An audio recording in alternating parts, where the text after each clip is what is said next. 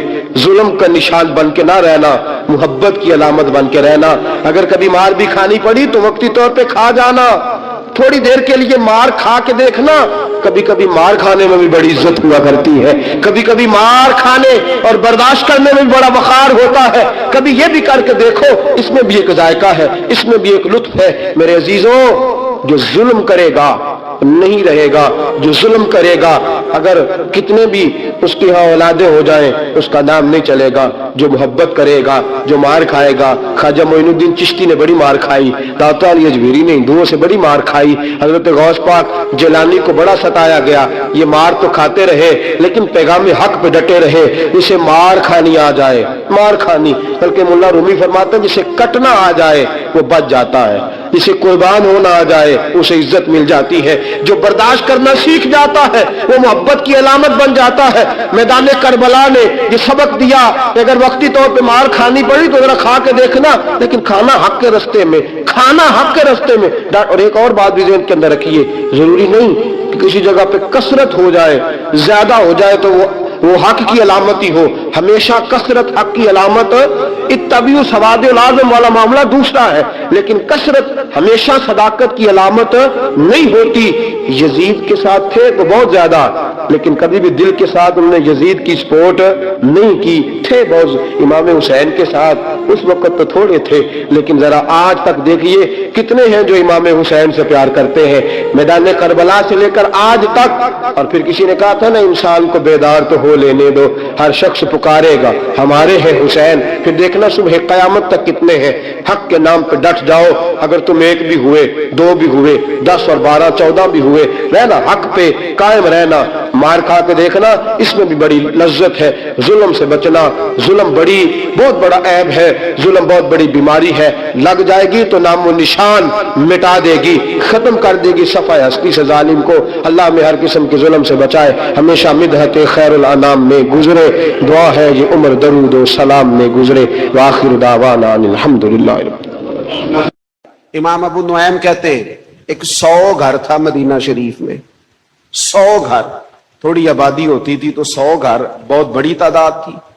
100 گھر کے اندر 2 وقت کھانا بھی جاتا تھا, کپڑوں کا خرچ بھی ملتا تھا ان غرباء کو. اور مدینہ میں, محبوب کے شہر نور میں, کون دے جاتا تھا پتہ کوئی نہیں. ایک نقاب پوش آتا, نام پوچھتے تو وہ ناراض ہو جاتا. پھر اچانک وہ کھانا آنا بند ہوا, سالوں آتا رہا. پھر وہ چیزیں بند ہوئی تو لوگ ایک دوسرے سے پوچھنے لگے تیرے گھر کب سے نہیں آیا؟ کہا 18 محرم سے. تیرے گھر کب سے نہیں آیا؟ 18 محرم سے. تیرے گھر کب سے نہیں آیا؟ 18 محرم سے. وہ جب ایک دوسرے کو تفصیلات بتانے لگے تو پھر غرباء نے مل کے کہا پتہ کرو 18 محرم کو مدینہ شہر سے کون رخصت ہوا ہے. اور پتہ چلا ہے مدینے والوں نے 18 محرم کو امام زین العابدین کا جنازہ پڑھا ہے.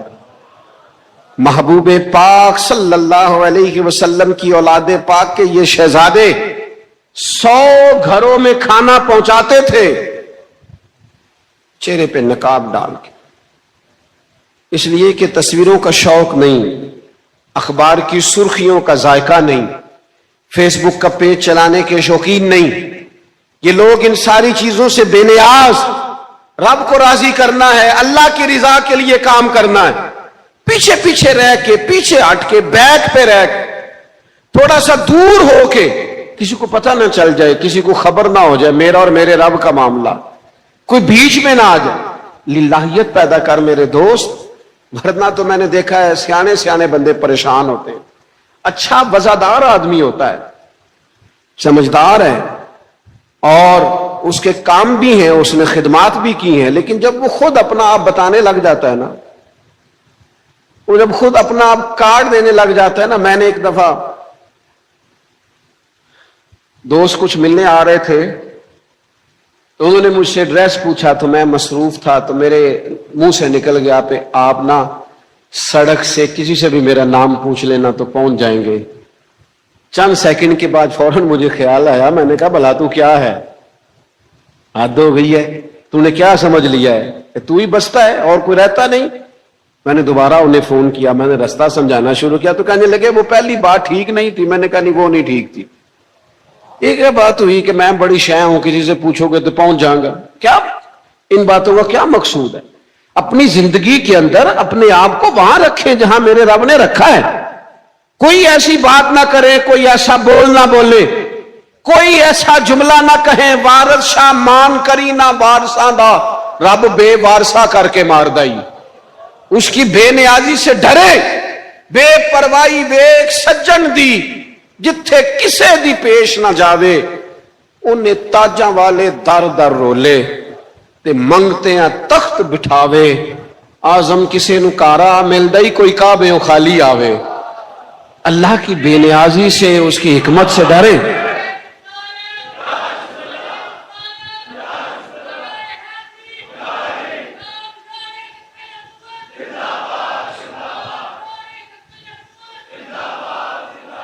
اپنی زندگی میں اخلاص پیدا کریں. تھوڑا کام کر لیں, ایک دو کر لیں, لیکن اس میں مخلص ہو جائیں. اس میں کسی قسم کی تسنو نہ. میں نے کہا تھکاوٹ پیدا ہو جائے گی زندگی میں, اکتانے لگ جائیں گے, کمزور پڑ جائیں گے. محسوس ہوگا کہ یار ہم تو بس, میں نے دیکھا ہے بہت سارے لوگ بیچارے ان کی اپنی کو لائف ہی نہیں رہتی, وہ سارا دن بندے راضی کرنے نکلے ہوئے, ادھر فاتحہ پڑھی, ادھر جنازے میں گئے, ادھر جناب انہوں نے سارے خیر کے کام کیے, اچھے کیے, لیکن چونکہ نیتوں کا وضو نہیں تھا, ارادوں میں خلوص نہیں تھا, چونکہ وہ جو ہونا چاہیے تھا وہ کیے سارے خیر کے کام, لیکن بندے راضی کیے. نتیجہ کیا نکلا؟ یہ جو لوگ ہوتے ہیں نا, جب بندہ بندے راضی کرتا ہے تو یہ نفس کی خواہشات بھیڑ بکریوں کی طرح ہوتی ہیں. ادھر والے لوگ راضی کرو تو ادھر والے ناراض ہو جاتے ہیں, ادھر والوں کے حق میں بات کرو تو ادھر والے بگڑ جاتے ہیں. حل کیا ہے؟ حل یہ ہے کہ ان الذین آمنوا وعملوا الصالحات سیجعل لهم الرحمن ودا. رب کہتا ہے جو ایمان لانے کے بعد نیک عمل کرے گا نا, رحمان لوگوں کے دلوں میں اس کی محبت پیدا فرما دے گا. خود بخود لوگوں کی طبیعت کھینچی چلی آئے گی, خود بخود.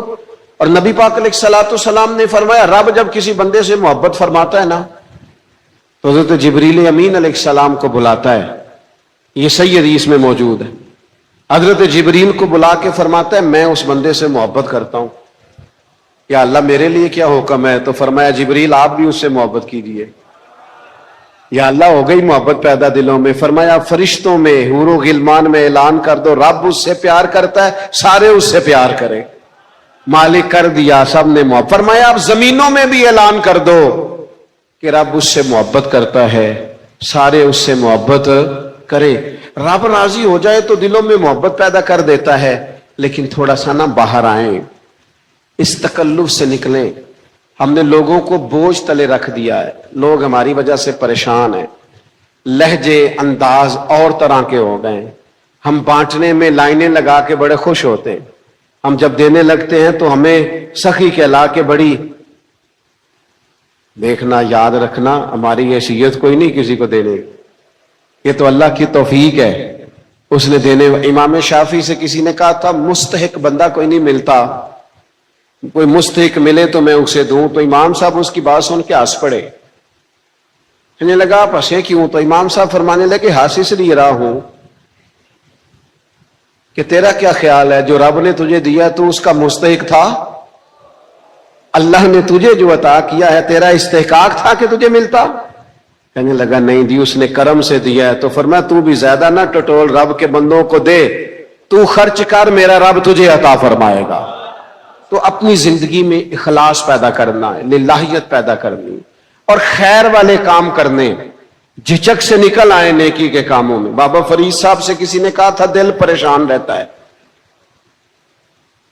بے سکونی بے قراری رہتی ہے، بے چینی رہتی ہے، کوئی وظیفہ. تو بابا صاحب فرمانے لگے مسجد میں جھاڑو دیا کر، اللہ سکون عطا کرے گا. مجھے پتا ہے آپ نے میری بات کا جو اثر لیا ہے مجھے سمجھ آتی ہے. مسجد کی سیاست میں سارے حصہ لیتے ہیں اور مسجد کی صفائی میں، مسجد کی سیاست میں اللہ ماشاءاللہ سب شامل ہیں. یہ بھی ہونا چاہیے، وہ بھی ہونا چاہیے. میں ایک جگہ پہ حاضر تھا تو کچھ باتیں ایسی ہوتی ہیں جو بعض اوقات تکلیف ہوتی ہے تو بندہ چپ نہیں رہ سکتا. ایک صاحب اپنے امام صاحب سے کہہ رہے تھے کہ آپ نے کون سا صفائی خود کرنی ہوتی ہے، بچوں سے کرانی ہوتی ہے، تو یہ صفائی تو ذرا وقت پہ کرا دے. نہ رہا گیا مجھ سے، ہر چند مشاہدہ حق کی ہو گفتگو، کئی دفعہ رہتی بھی نہیں بادا و ساگر کہے بغیر. تو میرے اندر کچھ چیزیں تھیں وہ مچل کے باہر آ گئی. میں نے ان سے کہا جناب بچوں سے کرانی ہے نا صفائی، تو بھیجیں آپ اپنے بچے، اب اپنے بچے بھیجیں، قاری صاحب ان سے صفائی کرا دیتے کہ بچے بھی دوسروں کے ہی چاہیے. تھوڑی سی اپنی زندگی میں اخلاص لائیں، للہیت پیدا کریں، سادہ طرز زندگی اختیار کریں، کوشش کریں کسی کا بھلا ہو جائے، ہمارا وجود کسی کے لیے نفع بخش ہو جائے. ہم دنیا میں نہ صرف کھانا کھانے آئے ہیں، نہ صرف اچھے کپڑے پہننے آئے ہیں، نہ صرف یہ کہ آرام دہ زندگی تلاش کرنے آئے ہیں. سبحان اللہ و بحمدہ